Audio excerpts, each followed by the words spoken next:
Avant de commencer son activité de grand enseignant, Jésus a été baptisé dans le Jourdain par Jean le Baptiste. Et là, il s'est encore passé quelque chose de surprenant. Au moment où Jésus sortait de l'eau, Dieu a parlé du haut du ciel. Il a dit, celui-ci est mon fils le bien-aimé, que j'ai agréé. Matthieu 3,17. Ça te fait plaisir quand papa ou maman te dit je t'aime, n'est-ce pas? Jésus aussi a été très content. Jésus s'est toujours très bien conduit. Il n'a pas fait semblant d'être ce qu'il n'était pas.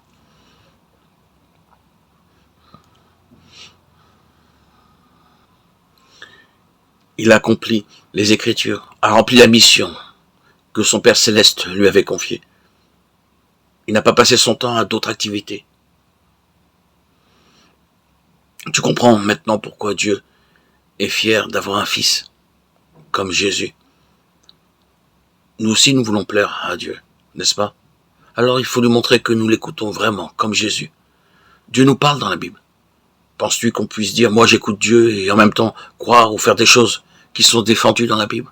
Et puis, rappelle-toi bien, si nous aimons réellement Dieu, nous serons heureux de lui faire plaisir. Aimes-tu qu'on te rende service? Tu n'es pas le seul. Tout le monde aime ça.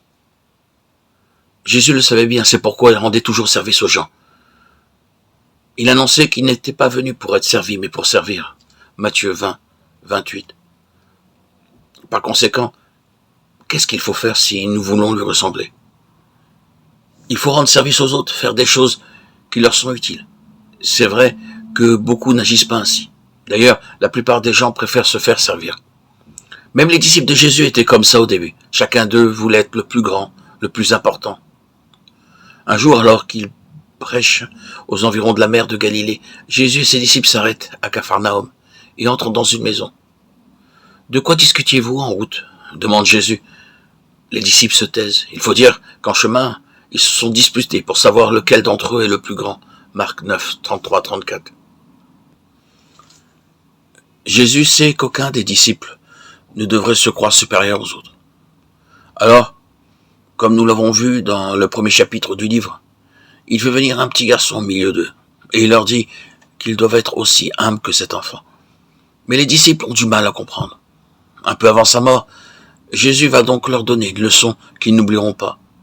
Sais-tu ce qu'il fait? Tandis qu'ils sont réunis pour prendre un repas, Jésus se lève de table et enlève son vêtement de dessus. Il prend une serviette qu'il attache autour de sa taille et aussi une cuvette dans laquelle il verse de l'eau. Ses disciples se demandent sûrement ce qu'il va faire. Et voilà Jésus qui s'accroupit devant eux, les uns après les autres, et qui se met à leur laver les pieds et à les essuyer avec la serviette. Tu imagines la scène? Qu'est-ce que cela t'aurait fait si tu avais été là? Les disciples trouvent anormal que Jésus les serve de cette façon. Ils sont gênés. D'ailleurs, Pierre ne veut pas le laisser faire ce travail de domestique.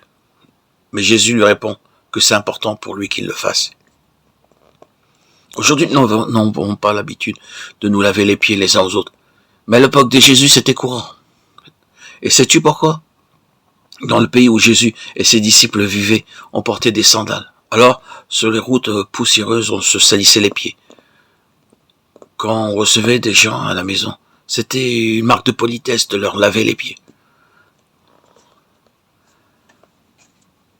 Mais ce jour-là, aucun des disciples n'a proposé de laver les pieds des autres. Alors c'est Jésus qui le fait. Cela lui permet de donner une grande leçon à ses disciples.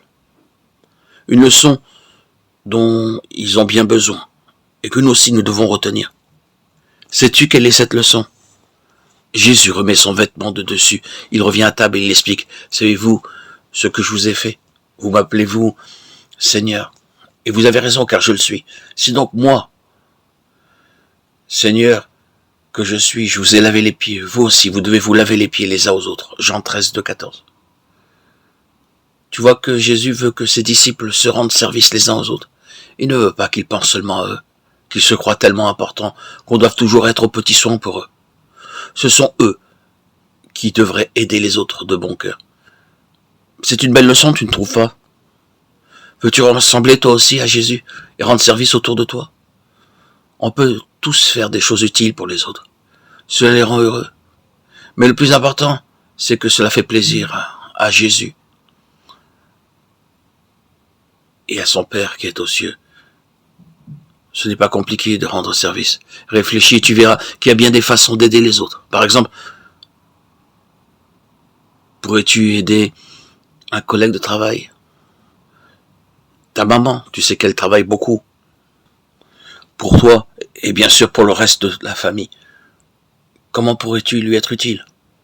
Pourquoi pas ne pas lui demander?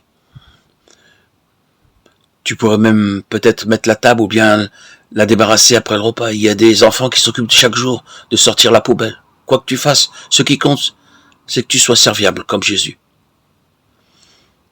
As-tu des petits frères, des petites sœurs que tu pourrais aider? Souviens-toi que Jésus, qui était pourtant le grand enseignant, s'est mis au service de ses disciples. En aidant tes frères et sœurs, tu lui ressembleras. Que pourrais-tu faire pour eux? Peut-être leur apprendre à ranger leurs jouets quand ils ont fini de s'amuser avec, ou bien les aider à s'habiller, ou encore les aider à faire leur lit.